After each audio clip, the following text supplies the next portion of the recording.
You are acknowledging that you are of legal age to purchase and consume cannabis in your region. This production is for adults only.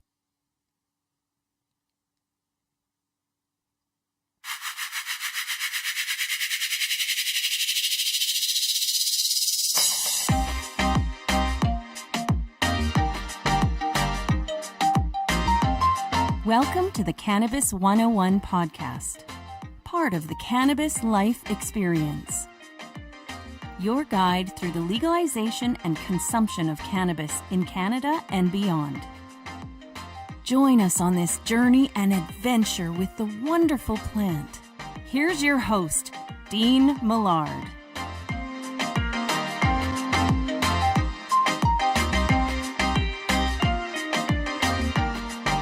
Hello there, and welcome to the Cannabis 101 podcast, episode 91, hour 2, coming to you from the Marsh here at Podcast Alley. And on this show, it's not just about getting high, it's about getting healthy, and we are going to have a lot of fun today. I recorded both segments of the show on 420 with both of my guests, one a regular and one a repeat that I was happy to speak to once again. Before we get into all that, though, we have to find out, what's your groove?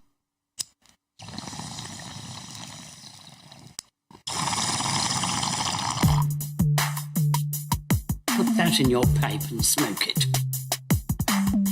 Can you dig it? Kinda grabs you by the boo-boo, don't it? Pipe in a grape, long in a blend. This is great. This is the bee's knees. Can you dig it?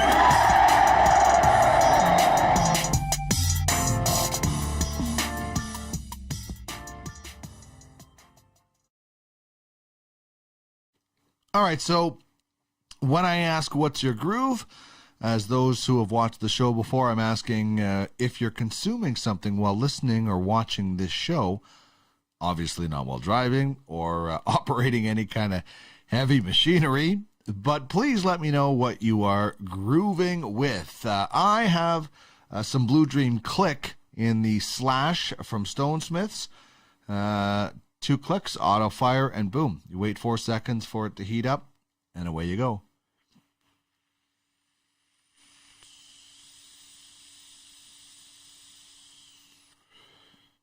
And I love the flavors and the taste that you get, particularly with the Blue Dream. It is indeed.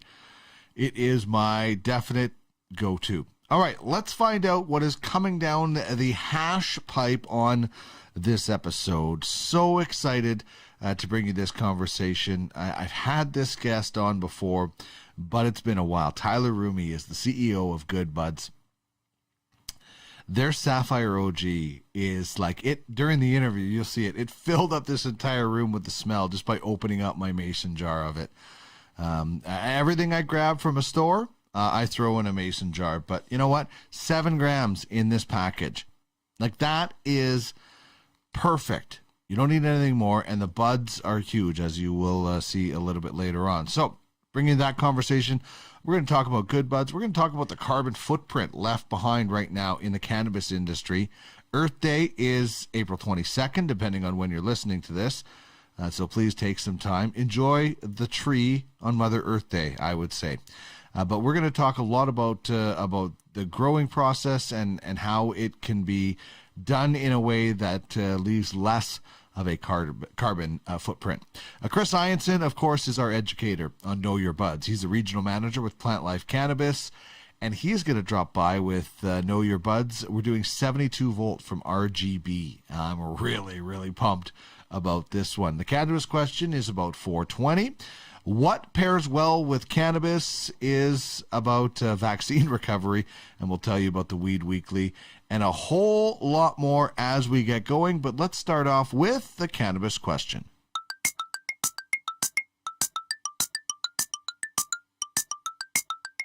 It's prize time! Chime in on the cannabis question. Okay. And you could win a Cannabis 101 podcast prize pack. Pipe and a crepe, bong and a blint. Hit us up on any of our social media feeds or email us at cannabis101podcast@gmail.com. Okay, here we go.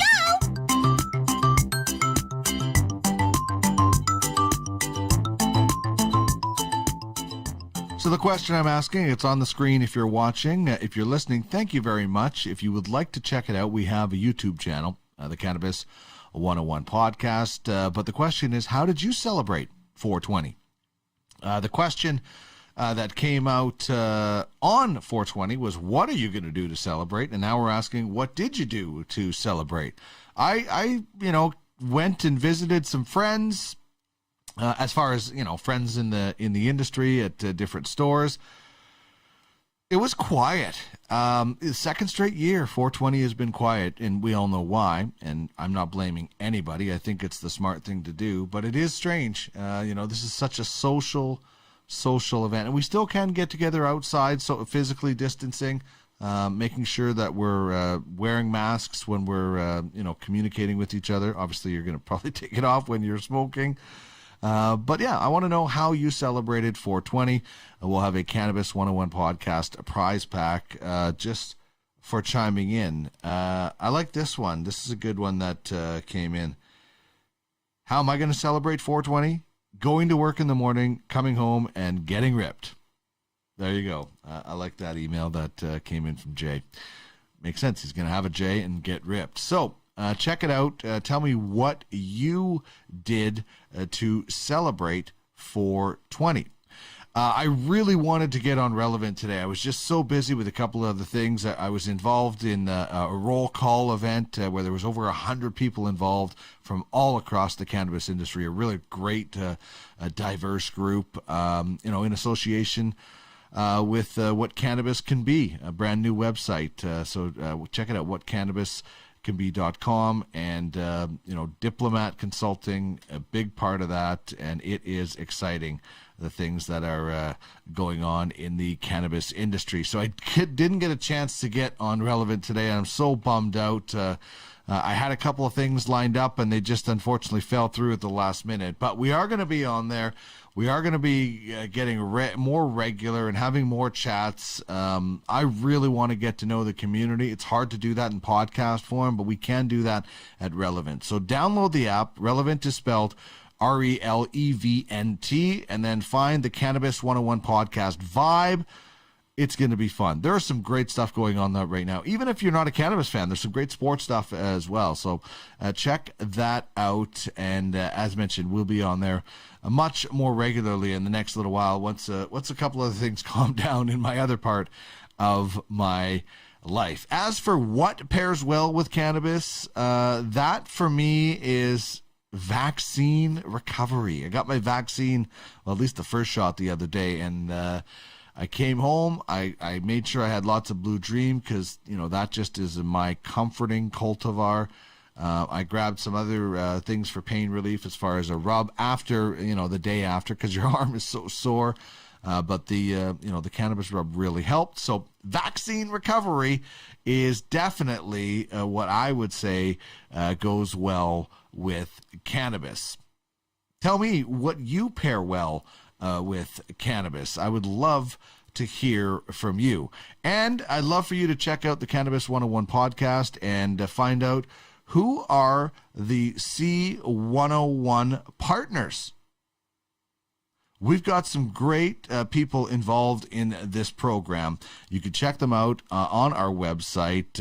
Obviously, you hear David Wiley from the OZ, Malcolm LaBelle from the Green Generation on hour number 1. Andre from Regal Cigar has been wonderful in handing out some prizes for us as well. And we're going to get him on the show once we can get back together. He wants to come in studio and really show off those wonderful Regal cigars. So you can check out our partners at the cannabis101podcast.ca. There's a contact form there if you would like to become a partner as well. And I feel all of my guests are partners as well, and I like to support them, and they do a great job of supporting this show and promoting the different interviews we have. And we have Tyler Rumi, the CEO of Good Buds, to chat with when we come back, after we hear the weed song from the artist Sorry About Your Dog.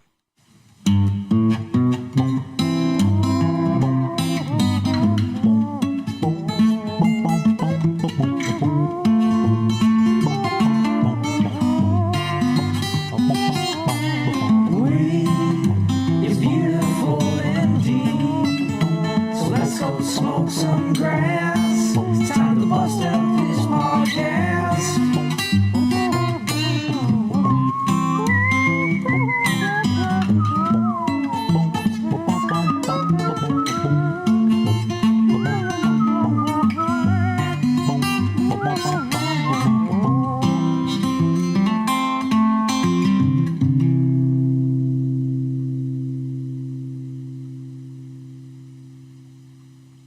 Happy to welcome back to the Cannabis 101 podcast, CEO, founder, Tyler Rumi. Tyler, thank you so much for joining me. You and I are recording this on 420, so I first have to say happy 420 and welcome back to the show. Thanks, Dean. Happy 420 to you too, man. Great to be back. It's awesome to chat with you. I'm, as you know, a big fan of the stuff that you guys are doing. But what I like to do on this show, even though you've been on it before, we've had, thousands of new listeners and viewers since then. So give us a little bit of background. Before you got into cannabis with Good Buds, what was the career before you started this beautiful company? Sure. Well, back in university, I was doing kind of some political stuff around cannabis and around drug policy reform, like more on like a personal side.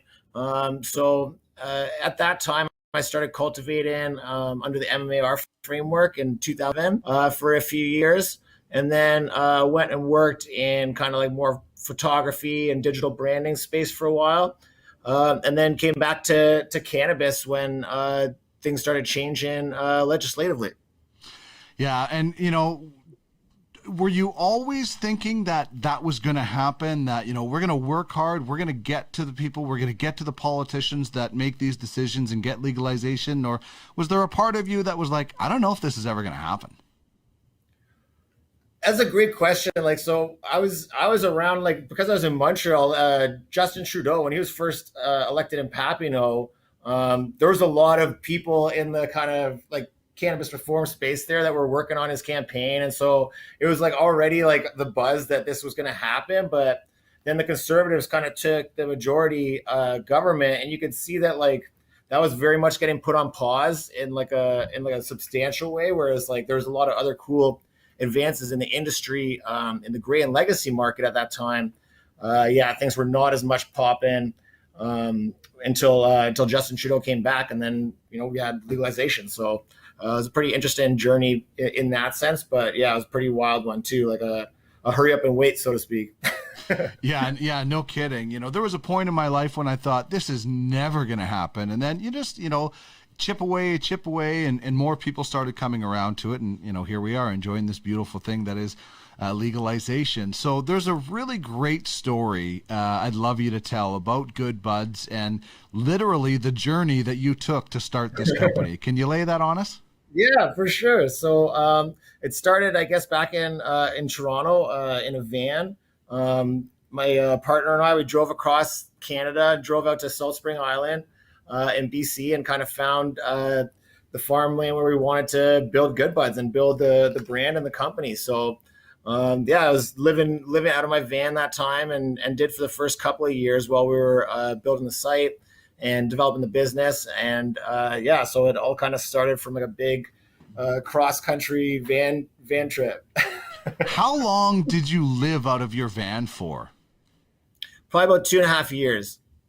Wasn't it awesome? Yeah. I think that's a dream for a lot of people. For sure, for sure. Like during the hard working times is the absolute best. As like a guy just kind of living solo. My partner, she was working back in Toronto at the time, so like it's a great bachelor lifestyle, and that you just have like a nice little like nook where you get to hang out, you smoke a joint, you like watch the TV, and then you're still working. But yeah, I loved it. It was definitely a cool experience. What kind of van was it? A Sprinter van. So I had some good clearance inside, some good headroom. Nice. I got a van the other day. I want to show it to you. This is what my van looks like. It's got a bowl on top, the stem, the choker is right here. So the coolest thing about this, Tyler, is I could put a joint in. I actually put a joint of yours in here that I got that we're going to talk about a little bit later. So I rolled up one of these. I stuck it in there, and I call it the joint bus. And the cool thing is that when you smoke and you inhale, you're done. It's got such a big chamber, it starts coming out of the choker, so it looks like it's idling. Like it's the coolest thing. So I thought I would put that on the set for the conversation today because it kind of fits with what you did. So yeah, man, that's awesome. I love that story, and it just has a lot of the culture of cannabis, and I know you're trying to keep a lot of that alive. And today, as we're recording this is 420. So tell me how did you celebrate 420? I know it maybe was a little bit more painful than other people. Yeah, for sure. So like I was at the dentist today so far, which was definitely like an ache and break. But I'm gonna be celebrating again later too. We still got like about an hour or so before the clock strikes out here at site, and we'll all be getting together to socially distancedly celebrate. Yeah, it's this 420 and certainly last year's 420 much different because the whole culture of cannabis is getting together and being social and being part of the community. Yeah. And unfortunately, that's just not possible as much as we'd like to right now. So, I got out to some stores and said hi to some people and, told some of the bud tenders that I was talking with that how much I appreciate them and their knowledge. And I think that's an important thing for us to all do is tell the other people in our industry that we rely on how much we appreciate them on this of all days. This is kind of like our Christmas, I think. Yeah, absolutely. And I would definitely like to do the same thing and, just extend a huge thank you to everybody in the industry, the bud tenders, all the participants, people who like kind of let us do what we do and enjoy our craft and our cannabis. Bud tenders for you guys as LPs are the extension to the customer because, you can't put a commercial on during the Super Bowl. You can't advertise on my podcast. Your information has to get to those bud tenders to get to the consumers. So they are a lifeblood for you guys. Yeah, absolutely. They're like kind of the number one driver of sales, and like they're the number one person that can kind of bring us a customer effectively. So absolutely. And the other thing too that I think is important is that bud tenders are some of the most passionate people about cannabis. There's very few and far between bud tenders that are not really excited about cannabis and about cannabis products. So I think in that sense too, if you can't win the bud tenders, you can't win the customer. Yeah, and exactly. Passion is the number one word that I think you need to be certainly an effective bud tender, and then the education certainly comes right behind that as well. So, this is 420. 422 is also a very important day. April 22nd is Earth Day. So I wanted to chat with you because I know this is something that's important as Earth Day is upon us. What are your thoughts about the carbon footprint right now within the cannabis industry? Yeah, I think that's something that cannabis industry is pretty ripe for change to kind of improve our impact in terms of our carbon footprint. And I think one of the biggest ways that we're going to see that come in is with outdoor cultivation.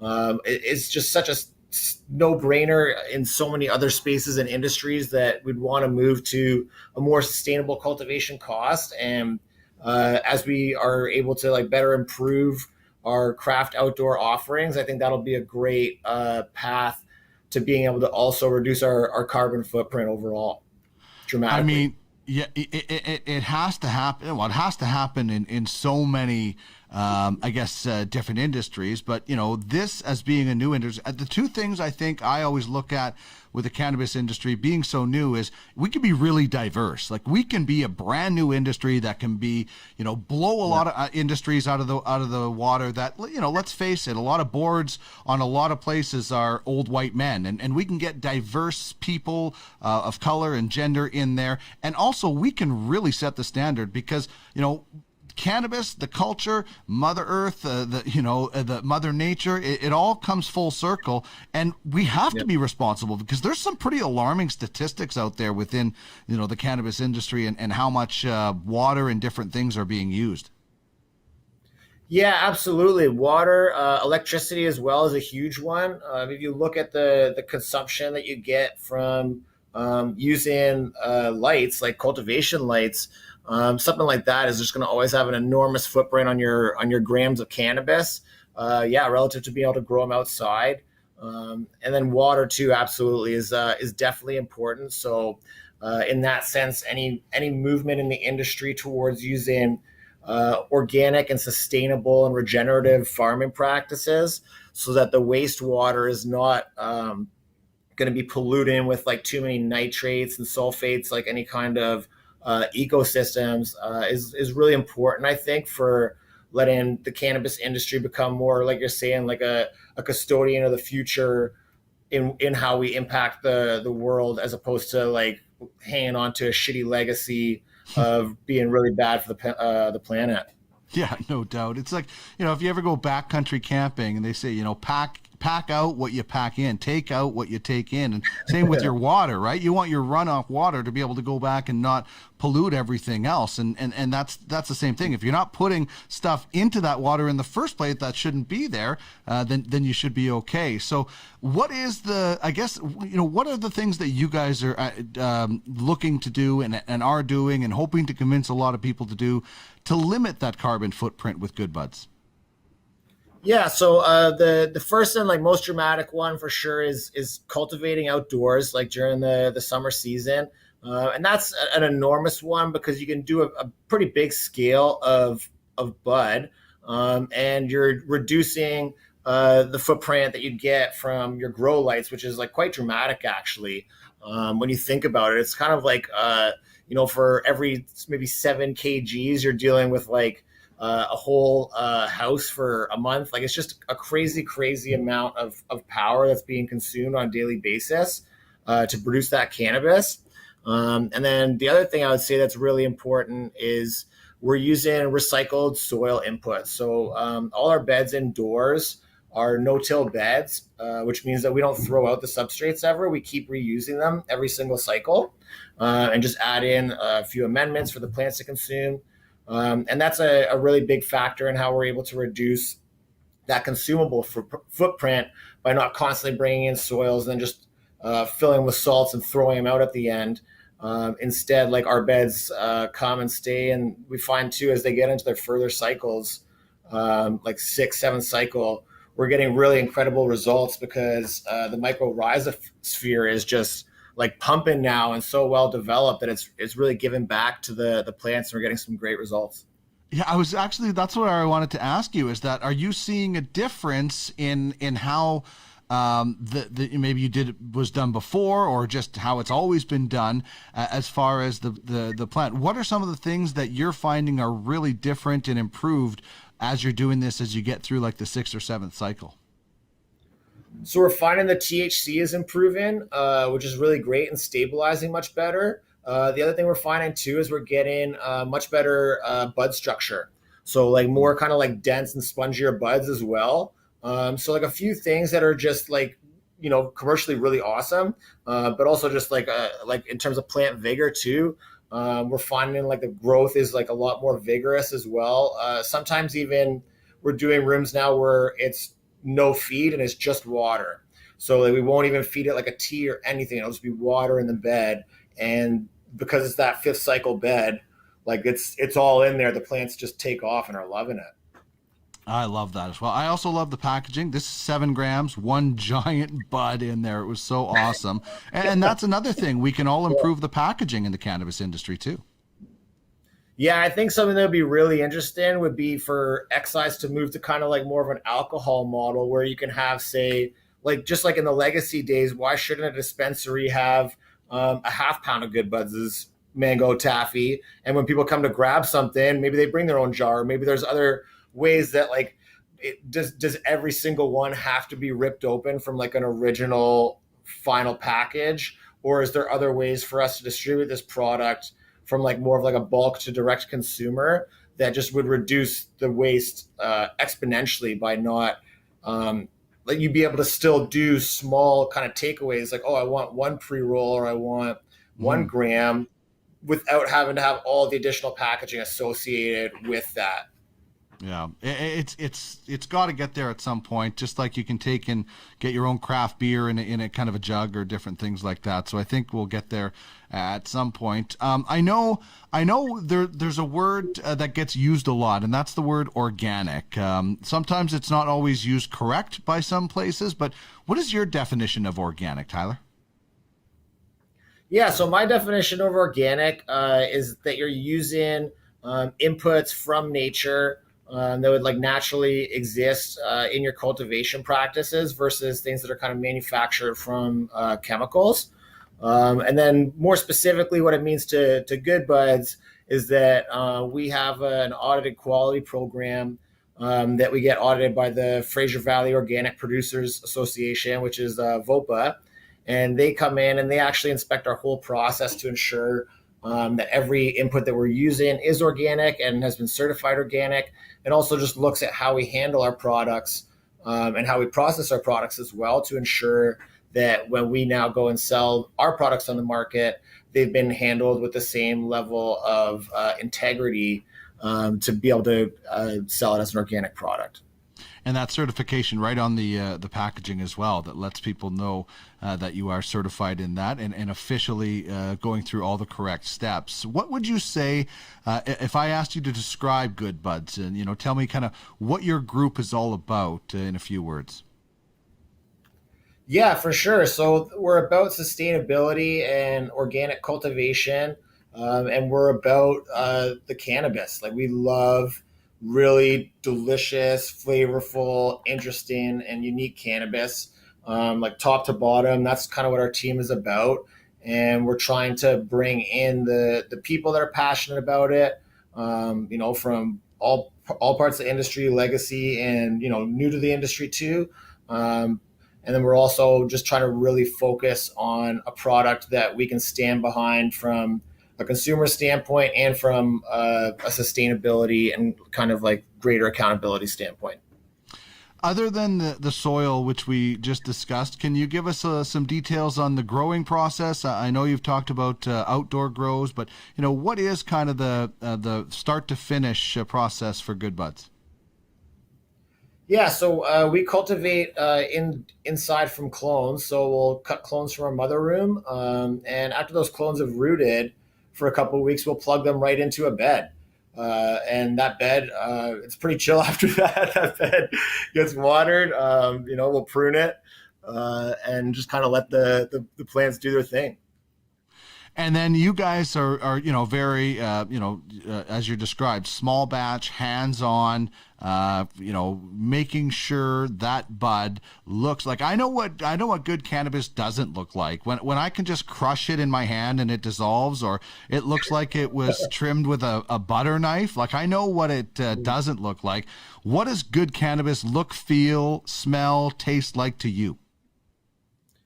Yeah, so I would say that like good cannabis should be like nice and spongy, the bud, and like have good integrity to the bud. I love when I get my hands on a bud and it's like hard work to bit it apart. I need to get my fingernails in there and like actually like rip it apart, as opposed to it can kind of break up just from pushing it in my hand. I would say that like when I look at a good bud, it should look as if it has never laid on any sides. It should look as if like all the different kind of nuances in its 3D shape are realized and like not impeded. And it should be trimmed up so that there's like not any evidence of the sugar leaf. or any evidence of like what was trimming it. So we shouldn't see, like you're talking about, chunks hacked off by a machine trim, or even just a trimmer taking the bud too tight. You want to see that like kind of bud is really being showcased for its best quality. I love that. Can you give us a peek into how you guys do your concentrates? Yeah, absolutely. So we do for our live hashes and live rosins, we trim on the day we harvest it and immediately flash freeze it. And then we'll take that and put it into what's basically like a big ice bucket agitator, the WT300 from Whistler Tech, which is an awesome machine. We'll rock it through that and then sieve it into different grades of hash. And then sometimes we'll freeze dry that hash and just sell it as a product. Or other times we'll squish it into a live rosin. Beautiful. So beautiful. Now, I know the legal cannabis industry is very, very new. And a lot of us before legalization didn't know a lot of things about the cannabis plant other than it got us high. So many people focused on THC right now, and it's going to take a long time to kind of change attitudes and get people and educate them. But aside from THC, and of course it is definitely a factor, but what else do you look for in a good cultivar? Yeah, so I look for, I guess, like sometimes I look for other cannabinoids, or like seeing if there's other cannabinoids in that cultivar, like CBG or CBD, that could give it like a more rounded profile. And then another thing I'll look for definitely is the trichome shape and like the trichome look. So different plants will have different trichomes. Some will be leggier, some will be like stouter, and some will be bigger, and some will be smaller heads. And I really like looking close at different cultivars and seeing what those trichomes look like, because it'll tell us a bit about the hash we're going to extract, and it'll also usually speak to the uniqueness of that strain and like what it's going to kind of offer you. So I love getting in deep and checking out the trichomes. I love putting my cannabis underneath a microscope or anything like that, and you see how it looks. And I told you there was big buds. Here's this giant bud from the Sapphire OG that we're going to talk about. This looked so gorgeous. I absolutely love that. So can you tell us a little bit about, this and, how this was grown, if there's anything kind of special with how you guys grew this or anything like that? Yeah, so the Sapphire OG will give like some extra toppings too, and really try to get like a nice thick canopy with lots of tops, because it's super happy that way. Sometimes certain strains we find will be a little more happy with less topping, but definitely not the Sapphire. And it's one too that we also kind of like defoliate pretty extensively, like towards the end, because it's not a big sugar leaf producer. So it'll grow like a nice sparse, just like those, like you see in there, all those buds just up a whole bunch of little tops. Yeah, it's a great strain, and definitely a really nice, cheesy, funky smell. Oh my goodness. Like it's a cross of OG Kush, and Afghani. And listen, I like at least like 3 times a week I eat like it's an apple and some cheese. This room now smells like I just ate some cheese in here. Like it is so strong. What do you love about this particular cultivar and this, it's strong, man. Well, I think that like one of the things that keeps me most on my toes about cannabis is that like it's almost like food, where you don't even know what you like until you get to try it. And like sometimes just like with food, someone will tell you about a food, or like you'll see a food and you'll be like, whoa, like I don't know, and then you'll try it and it'll be the best thing ever. And I find that cannabis can be like that too, where you'll try that funky cheese smoke and like you'll get that flavor, and now it's something that I really, really enjoy. And I love that like cheesy heavy smoke. It's like a nice dank, like it's almost like comforting, whereas at first it was like really exotic to me, this like funky cheesy flavor. So kind of be able to have those journeys with different like unique flavors and even like aromatic profiles, like before you're smoking it, and just like smelling it and getting to experience the bud that way, I think is something that really motivates us, and like is what makes cannabis exciting. Do you have a favorite kind of flavor of cannabis? Like I love anything with caryophyllene, so it's my favorite terpene. I love those spicy notes, but I also love like berry, like that, just that berry taste. And I always get that great, those grape gusher candies. That's the thing that pops into my head. And maybe we're all a little bit different with how we interpret smells as well. But is there a particular flavor profile that you really like? I definitely like fruity profiles. So stuff with like what you're talking about, that grapey or almost like purple fun dip kind of like smell and kick to it. Yeah. Or those like candy melon kind of smells and flavors. But then I do also like those, those more kind of cushy vibes and those more complex and like earthy notes too. I think it's really like food, like you can eat lots of different stuff but definitely excited about a lot of the fruity profiles right now. Man, this is like show and tell. I had the van and you just mentioned fun dip. Look what I got on my desk, man. I bought this like a week ago and I haven't ate it yet, but this is awesome. You're hitting on everything perfect. So one of the things I love, we do our Know Your Bud segment. We explore different cultivars and things like that, and we always get my wife, her nickname is Nosy McGee because we always get her to smell it. She doesn't use cannabis other than CBD, so she doesn't use it for getting high, but she's got a really good nose. So I just gave her this the other day, and this the first thing she's like, that is so cheesy. Like, it was so strong for her. What are you hearing from consumers about how strong of the smell this is?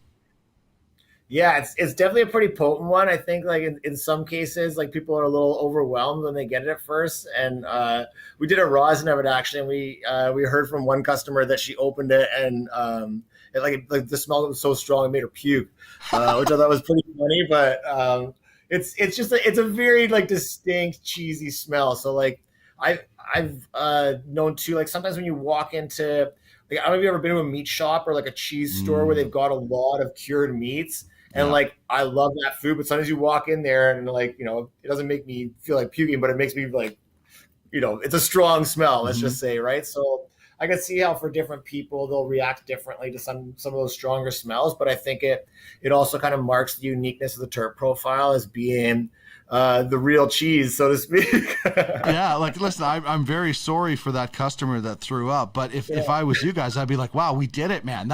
We got the strong smell. Like that's kind of something. Yeah, like when my parents would say, hey, do you want to come run errands with me as a kid? And I'd be like, no, and they'd be like, we're going to the butcher shop. Yeah, I'm with you because I just wanted to smell that shine. I know exactly what you're like, but that means you are hitting a lot of great things. When people are saying this is so strong, this happened, you're like, man, that's a winner.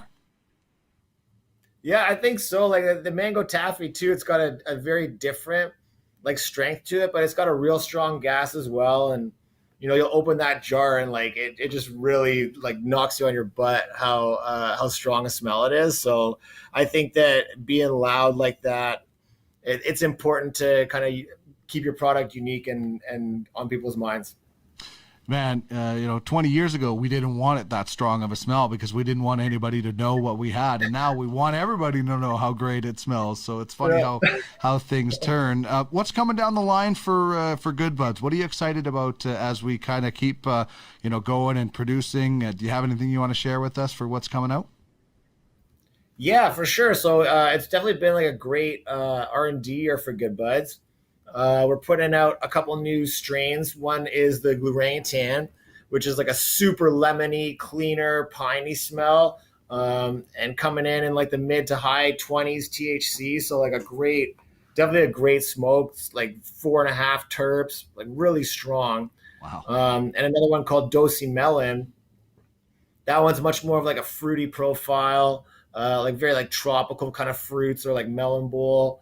Like summer fruit salad kind of vibes. But again, like that one I think is 28% total THC. So like some new kind of heavy hitters, but with as well like really heavy hitting terp profiles. And then the concentrates too that come with those we're pretty excited about.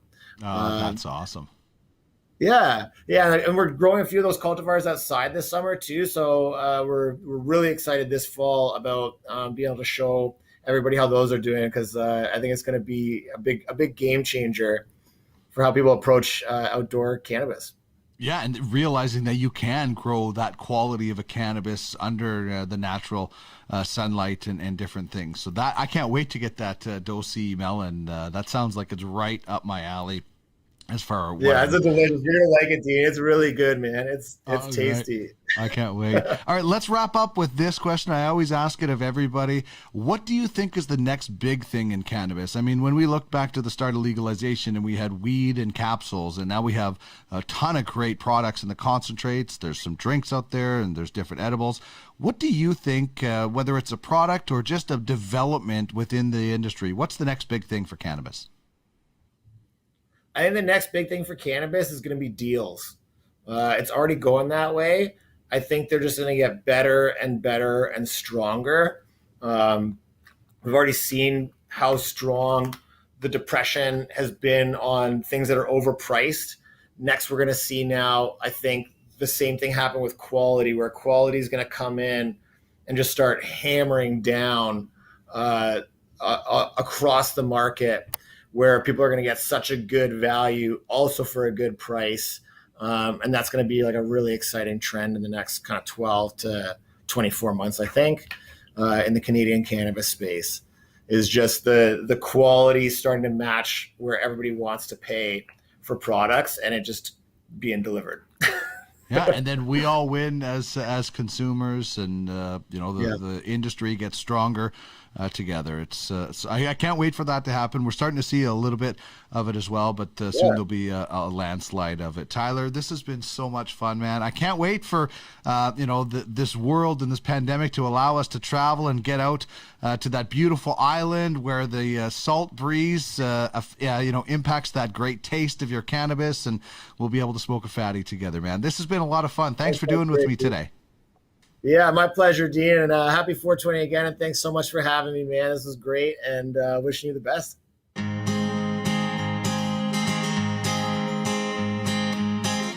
This is the Cannabis 101 podcast. It's all part of the cannabis life experience. Turning the wheel of cannabis one toke at a time.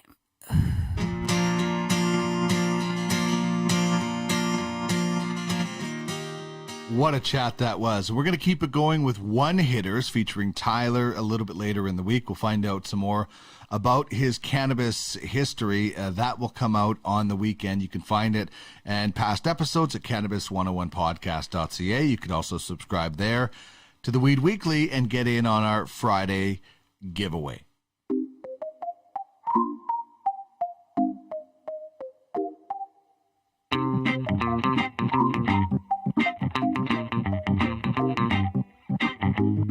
Who grew it? What's the terpene profile? Who created it? What is the lineage? How much THC? What's in a name? This is Know Your Buds, a close-up look at cultivars you should try. Or try again. Joining Dean is our educator, Chris Ianson.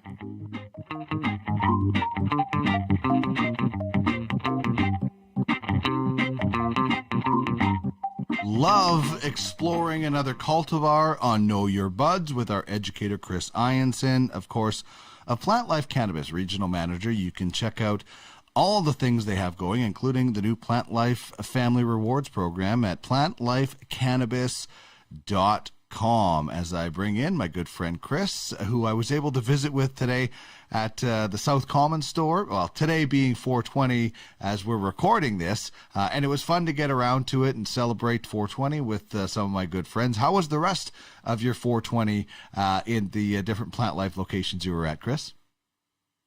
It was great today, buddy. Great energy, great vibe. We had our guests coming in. They were aware of the holiday. I mean, 420, that's our one day of the year. This is like stoner Christmas for us. So it was very cool to see. I was at the Jaeger Ridge store and the South Common store, and just awesome vibe at both stores. It was great to see. I agree with that Christmas feeling too. You know, Christmas time we go around, exchange gifts, Christmas parties. 420 is usually when we do that, and obviously the last couple of years it's been quite subdued and quiet, but still the energy is there, and that's kind of it's the spirit of it that really matters anyway, so it was a fun day. And this is a fun cultivar that we are going to look into today. We're looking at 72 volt, a sativa dominant hybrid on the 80-20 side. So we'll tell you when this is good for, but I have a pretty good idea, which we'll get to that a little bit later. And this is from RGB, a brand from Calgary, Alberta that got things going in 2020. So tell us about the unique story behind these guys and who's running it. For sure, Dino. I'm a big fan of RGB Cannabis. So the company was started out by CEO and owner Josh Wong. And Josh comes from a very unique background. He was the director of numerous movies and shows. He was a big player in some very high-end marketing campaigns. He worked with some huge agencies. He's also the lead singer of a rock band. And just overall, all-around rock star, very cool guy. And he was actually working on a movie about cannabis and about legalization, back at legalization, and leading up to the days of, October 17th of 2018. He was so excited to see the weed, and just he had all these kind of thoughts on how the industry would be. And then he grabbed some, and it just wasn't quite what he was hoping it would be, and that kind of got the ball rolling for, hey, I'm gonna get into this. I'm gonna start my own cannabis company, and we're gonna be all about the quality, and that's kind of what this guy's all about. He's an avid cannabis consumer, which I feel is important in the industry too. And Josh is the brainchild. He started things off. Steve Colburn, the company's COO. And co-owner. He also played a large part in bringing this company to fruition. And he comes from a long background in cannabis. He went to weed college. This guy has been, for the past 15 years, he's been a ACM PR grower and has done over 50 types of cannabis extraction. He's dedicated his life to cannabis research. And he actually had a scary diagnosis of ulcerative colitis.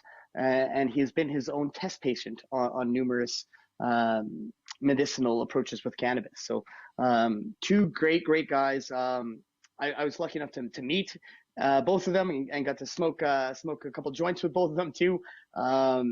Totally what we want to see in the cannabis industry from owners of the companies. These guys really do care about good bud. So big fan of the brand. That's amazing. And, I've known people that have struggled with ulcerative colitis. It's not a fun situation. And, the fact that he could, help himself, with cannabis and that really tough situation is really impressive. So tell us a little bit about, how they get, this amazing cannabis to me. What's the growing process in their facility like? Yeah, for sure, Dino. So most of RGB Cannabis is grown at the Cantry Cannabis facility in Sundre, Alberta. It's also named Calyptra. Some other amazing brands are grown there. The Queen of Bud Cannabis comes out of there, as well as Violet Tourist. Apparently, Jesse, the CEO and owner there, he comes from the oil and gas background, but he's a legit cannabis genius. Heard some really great things about this guy, and he's really kind of built an amazing team over there of growers, and they kind of brought in some of the the best people Alberta has to offer to work at their facility. Everything that I've smoked and consumed that came out of there has been fire. All those brands that I've listed, I've been a big fan of all of their stuff. So it's really nice to see that, and it's a 43,000 square foot facility. They've got 12 isolated grow rooms, each with environmental controls. They've got a 3-tier system, so they can triple their canopy size if needed. And all their bud is hang dried and hand trimmed. So it's a really good process happening over there. That is awesome. I like this stuff a lot. As you can see on the screen here, it looks gorgeous as well. So I'm loving this stuff. I also love the packaging that we'll get into, and I'm excited about what's next for these guys. Yeah, they've got some new and exciting stuff coming up for sure. Gummies are coming from them. What I'm excited about, though, is they're doing a THC gummy. They're doing a 1-to-1 THC and CBD gummy.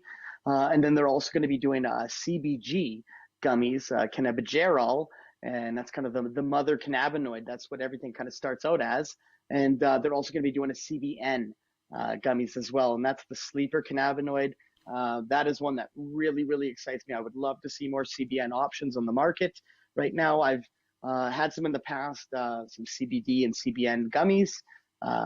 Take them right before bed, and good night. You are not waking up. You're having a wonderful sleep. So super stoked to see that come to market. It's going to be very, very exciting. They've also got 2 new and exciting cultivars coming to market very soon. I'm stoked about both. CNC, and that's a cookies and cream. It's supposed to be hitting at 27% THC, so it's going to be a bit of a banger. And that one was grown actually here in Ponoka, Alberta, at the Battle River Pharmaceuticals facility. And then we're also going to see slurricane from them too, coming in at 25% THC, and that'll come from the Candry facility there. They've also got a rosin press, so we'll see some hash rosin from them in the near future. And right now to market, we've got the 72 volt and the Sarah Q, and that's their indica side, and it's very heavy and very nice too. Both are worth trying if you haven't checked them out. Well, I'm really excited about the work that they're doing with, obviously some one-to-ones. I you know what, since you introduced me to dancehall, I have been looking for, first of all, I love the dancehall, but I want to find more balance because I want to, and I'm finding some really great, just productivity, creativity with some of the one-to-ones. And then I, save some of the higher ones for later in the day for the relaxing. And I'm really, really liking that. So I'm excited that they're coming out with some one-to-ones and, some CBD, but also, as you mentioned, the CBG, the CBN, because people always say, well, how can cannabis do all of this stuff that people talk about it? And as we develop and research and find more about all the different cannabinoids and terpenes, we're going to realize how the cannabis plant can do so many things. And then we can isolate those things. So bravo to them because, it's not just about getting high. It's about getting healthy, as we say on this show. And they're going to bring a lot more people into the cannabis space by doing things like that and providing products for people that don't want to get high but want to get the benefits. Absolutely, man. I'm super excited to see these gummies hit the market. Just a straight CBG, like that's super exciting to see. And I think that will go a long way for people kind of looking for some relief, and obviously some things we can't really touch on in store, but people can do their own research at home and look into CBG and see what an amazing thing it is, truly. I believe CBG was one of the big factors with Steve and his ulcerative colitis too. So it's an amazing cannabinoid worth checking Indeed. The website is rgb-cannabis.com. What do you think? I love it. Big fan of their website. I love their branding. Everything to me is just sharp. The font they use is, I don't know, it's very simple and deliberate. The colors I like the color schemes that they use. The photos of the bud on the site as well are tremendous. On the 72 volt, if you click on that page there, the actual bud growing on the plant, it's got some purpley kind of yellow orange leaves. It looks like an alien. It's very cool looking. Big fan of the site. And they actually just today they updated their site with some new information, I was told. So I managed to check that out, and it's great. Indeed. This is a great looking bud. These are shots that we took. I fortunately couldn't get the website to cooperate because of the age gating in this system. But when we talk about the history, it's a little bit clouded. I guess we would say it's an unknown mango cultivar crossed with Joseph, but there's a lot that goes into this history that's a little bit clouded and but a very cool story as well, as far as, who it was named after. So take that story away. Yeah, definitely. So like you said, that unknown strain, it's a mango variant there, and the Joseph is a cross of some OG Kush and some sour diesel. Now the 72 volt initially on the legacy market, it had a different name. It went by 72 Virgins, and it was initially created by Canadian breeders Omerta Genetics, and it is their phenotype select. It's an F4 IBL, which is an inbred line of a mango puff frost monster. So that was kind of what it was initially. It is their most famous cultivar. It's known for its mango flavor and frosty buds. Now, Omerta released the genetics of the 72 Virgins as a memorial to their fallen comrade and brother, a guy by the name of Mikey Trichomes. I just love that name, Mikey Trichomes. Hey, it's me, Mikey Trichomes. You need some weed? So it's great. And he had actually gifted them the initial Mango Puff seeds way, way back in the day. And he was just always a friend to the group.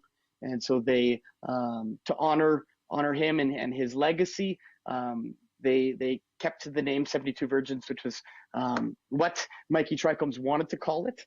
And so they kept it with it. And yeah, it's just kind of an homage to one of their homies. Mikey Trichomes sounds like a guy that was in Vito's gang in The Simpsons or something like that. You know, that's what I think when I hear Mikey Trichomes. Oh, go see Mikey Trichomes. He's got the best weed in the business. Just don't say anything to Joey No Lips or something like that. You know, I think that's great. Mikey Trichomes. I love some of the great nicknames that we have in this entire business, and they're earned nicknames because these people are pioneers that the industry was built upon, and we have these great cultivars because some of these great breeders, decided to put some seeds in their pocket and they went through the washing machine and survived. I mean, the stories and the characters and the nicknames in this business are almost as good as the weed that we get to smoke, man. Yeah, for sure, man. It's definitely one of my favorite things about doing all this research and looking into things is coming across all these cool stories that, at one point were very hush hush and prohibition days. You know, we didn't want to really talk about it, and real names weren't shared either, right? Mm-hmm. And now we're starting to, guys are coming out and be like, you know what, hey, I'm not Mr. Sherbinski, I'm Mario Guzman now. Boom. Like it's, and that respect is coming out. We're breaking the stigma, so it's great. All right, I sent you a text earlier this week, and I said I bought a van, and I kind of tricked you because I have this cool pipe van that I picked up here in St. Albert at St. Albert Smoke Shop, Munchies and Accessories. Thank you to them. I'm going to show you the coolest thing about this as I get it. It has dope in it. It is dope. It's the other day I had a joint in it. It was called the Joint Bus, right? So where I'm going with this is 19.16% THC. And another good example that, I know there's some great cultivars that are coming in at the 26, 27, as we talked about, but another great example of below 20 THC that is going to punch above its weight. So it's a 19.16, and there might be people that would turn their nose up about that. And man, it is their loss because this is a really powerful 1.6% THC. It is, buddy, for sure. And with that 19.162, we're almost at about the 2% CBG as well, with this 72 volt as well. So it's definitely an experience. I love that you're smoking it out of the van, man. That's great. Here's the coolest thing. This is the coolest thing. Look, it's idling. It's coming out of the choker. The van is idling, dude. The joint bus is idling. Like, I absolutely love this thing, man. That is badass. When you text me, you said, "Hey, I got a VW van," and right away I'm like, "No way, man! Congrats!" I freaked out, and I'm picturing it, and I'm thinking, "What are we gonna, be doing podcast episodes out of the van?" And then I got the photos and had a good laugh. Yeah, it was a bit of trick, but had some fun with it as well. All right, let's talk about what's in a name. You mentioned a little bit about the name, and Mikey Trichomes is one of the best names going. But what's in a name? We're looking at 72 volts, and also a little bit about RGB. So tell us a bit about some name stuff with this. Yeah, for sure. So the 72 Virgins was initially called Mango Puff Frost Monster, and that probably has to do with the flavor of it, or that mango-ness that comes with it. And then the Frost Monster is just kind of a descriptive there with the trichome coverage to it. And I think I mentioned there with the name change with the homage to Mikey Trichomes. Mm-hmm. I'm not too sure where he kind of got the 72 Virgins from. I do know, like, I've kind of come across it and I've heard about it just in my life where, there's a reference to it with being like a martyr, someone that dies fighting a jihad will be greeted in heaven with 72 virgins. So it's a little bit of a controversial one for sure. But that's kind of what Mikey Trichome's, that's where he wanted to go with it. And so Omar the Genetics kind of kept the name there for sure. And then the RGB name itself, that's a nod to Josh's film background, red, green, and blue. It's just kind of a big part of that there. And then with it, they actually do have a color system where the reds are kind of they're sativa and uplifting strains. The green are for the connoisseurs. And the blues are kind of the heavier side. And there's the black as well, which is more of like a economical option too. So they're kind of got multiple brands within the RGB brand, but the name itself comes from the film background. Very good. As for the look, let's start with the packaging. These are so cool. I can't tell whether it's R2D2 or those little orbit garbage things that you saw on the side of the road. It reminds, but like I think this is, I don't know. I love this type of packaging. I really do. I like it more than the plastic. And it's good size. The buds are big, as you can see. I mean, this packaging is dope, man. It is, yeah. They call it the calyx container, and there's a few companies that are using it, but it is easily probably the most popular container in the market right now. Everyone kind of loves them. They're very reusable. I've got quite a few that I reuse on the regular.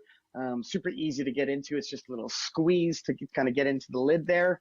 Yeah, and then huge fan of just their branding, their logo, their graphics. It sticks out. It's very easy to kind of pick out your RGB when you're looking at your cannabis case.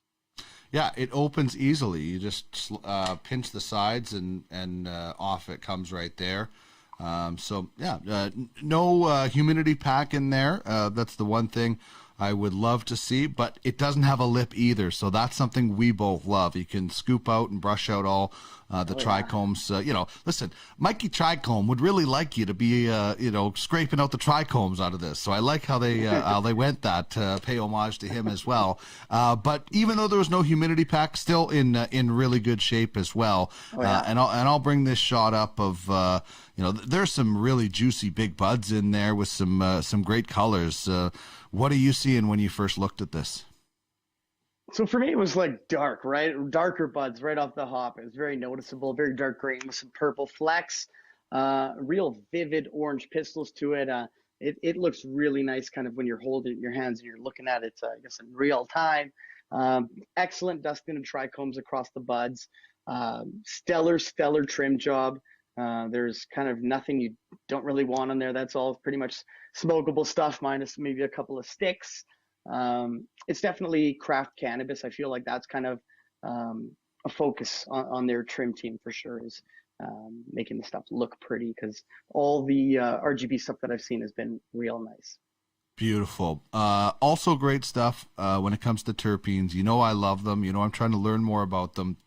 They've got the information on the packaging about how much terpenes are in there and what they are. And this is pretty impressive terpene list and percentage, isn't it, Chris? It is, for sure. We got a 2.7% terpenes in this package there. So that's anything over 2, I am very happy with. The dominant terpene in the 72 volt is myrcene. And that's kind of an earthy terpene. It's found in mangoes. We've also got caryophyllene as number 2 there, and that's kind of a black peppered spicy terpene. That's Dino's favorite. And then pinene is the 3rd, and that's kind of like a pine tree woodsy aroma to it. 3 of my top terpenes, I actually really am a fan of all 3 of those. I think pinene is my favorite, but it's a good mix there. It's so funny.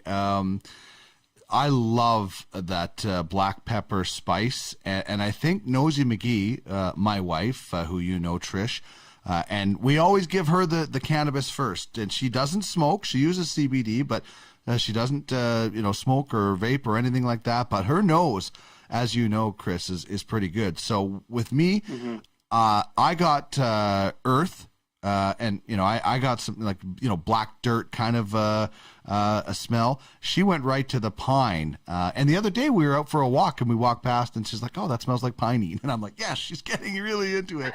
But what did you smell when you first, like, I love just cracking it and just stuffing my nose right in there and getting a big whiff. What was first on your nose? So for me, it was a super unique smell. I got kind of like a spicy coffee right away. That was kind of the first thing that popped in my head, was just reminding me of coffee in some odd way. But it's definitely unique. There isn't a lot of cannabis in the market that has this smell. It's pretty nice. No doubt. What about the taste test? What do you taste when you are going with this 72 volt? So for me, it was smooth and sweet, and it was almost like a fruity sweetness, maybe a little bit of the mango kind of effects to it, but definitely an enjoyable smoke. I was consuming it in joints, and I found that the joints burnt nicely all the way down to the filter, which is always great to see. Super tasty. I might have to roll a joint. Well, maybe not this late as we're recording, but maybe tomorrow I'll take the joint bus for a ride, with a little 72 volt, because I also love that fruity taste and a bit of a smell as well. So I'm looking forward to taking the joint bus for a ride, and then also vaping with this as well to see what it is. Definitely different, smells and tastes and things come out when you're vaporizing at different temperatures. How about your experience? We recognize that everybody is different. We all experience cannabis differently. I think we all smell and relate to different smells and what they are differently as well. But what was your experience with this 80-20 sativa dominant hybrid? So for me, it was very uplifting. Super good mood vibes when I smoke it. It's got an initial head buzz that kind of comes in quick and it gets the good feelings flowing. A lot of smiling. And then the head buzz kind of slowly eases into a real nice body stone. Very enjoyable smoke. Highly, highly recommended. I found too it was super good for music. I got into a real nice cerebral headspace with some music there. That was great. Awesome. I got some editing to do after, and once I get most of it done, I love to put on some tunes. I think cannabis and music are two of the best things that, I find I just, sometimes music is background, and sometimes when I'm high, I really get into the lyrics and then go down some rabbit holes, but it can be really, really fun. So I think I'll be diving in, probably some Neil Young that I'll dive into with this as I keep working, which brings us to the 3 W's. Maybe music is one of the things, but who, what, and when is this good for, in your opinion, Chris? So who it's good for? Level 2 consumers. I'm going to say just the fact that it's sativa dominant and we're almost at about 20% THC. New consumers to new guests in the cannabis world, maybe don't jump in with some 72 volt. What it's good for: being productive, great for creative work. As I mentioned, music, it's really good for just kind of keeping the vibe up. When it's good for daytime use, for sure. Would not recommend hitting it in the evening, as you might find your brain sprinting laps when your body's already hit the showers. Not the best kind of mix there. It is great though for wake and bake. I can say that from experience. Starting your day off with some 72 volt is a great start to the day.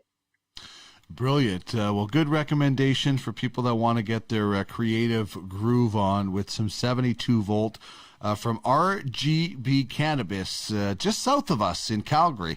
Where they have, they've won a Stanley Cup, so that's pretty good. And Edmonton they had the ones that they have, but we won't hold that against them because we're all friends in cannabis. And I'm really looking forward to getting to know these guys and, diving a little bit more into their cannabis history. I love the stories that we kind of spark on this segment, and then we get into some of them with some interviews afterwards and find out a whole lot more. It's a great way to learn and learn about what you're smoking and how it was created and things like that. So as always, Chris, love having you on the program. It was great to see you on 420. I'm glad things went well for you and the rest of the Plant Life family, and people can find more details about the Plant Life Family Rewards program at www.plantlifecannabis.com. Thanks so much, Chris. We'll talk next week.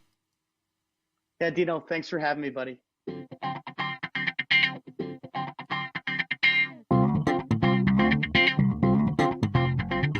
This is the Cannabis 101 podcast, part of the Cannabis Life Experience, turning the wheel of cannabis one toke at a time.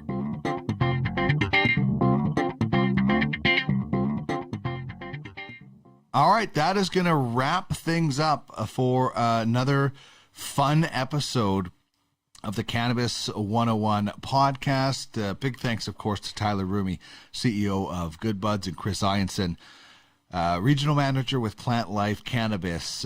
Both extraordinary people in their field, and their field happens to be cannabis. Hopefully you enjoyed this show, whether you were watching it on YouTube or seeing it on our social media channels being streamed out. If you're listening to it, we appreciate that as well.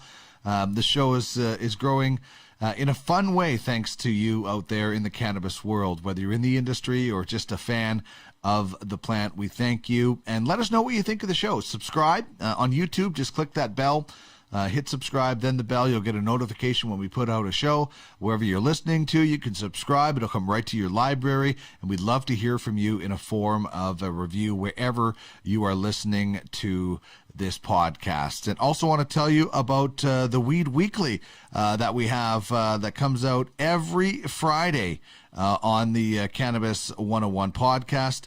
You can check that out at www.cannabis101podcast.ca. There's the website there again on the partners page. But you can check things out on that website, and you can subscribe to the Weed Weekly, and we will give away something every Friday when we spin the wheel of names. If you'd like to get in touch with the show and become a partner or a guest on the program, you can email me, cannabis101podcast@gmail.com. You can also reach us on our social media channels as well. And if you're into other great podcasts, I have a few of them going on at podcastalley.ca, some sports shows and some other things that we'll be adding as we go. All right, we're back at it on Tuesday with a new episode 92. Quite possibly, there is a caveat, maybe a vacation planned next week. So we may not have a show next week. If we do, it will be on Tuesday, and it will feature David Wiley of the OZ, Malcolm LaBelle from the Green Generation Co. We'll have our cannabis character, Weed Word of the Day, cannabis question, and much more. So we'll keep you posted on social media with that one, and definitely let you know if indeed we are going to be taking a bit of a break and a bit of a holiday. It's been a pretty fast-paced show and things going on in the world of Podcast Alley the last little while. But big thanks to Tyler Rumi, big thanks to Chris Ianson, and thanks so much to you, the listener and the viewer, for watching and listening to this program. Remember, it's not just about getting high, it's about getting healthy. As we always do, we leave you with the marijuana song from the artist Sorry About Your Dog. Have a great week, everybody. Individual segments start coming out on Thursday.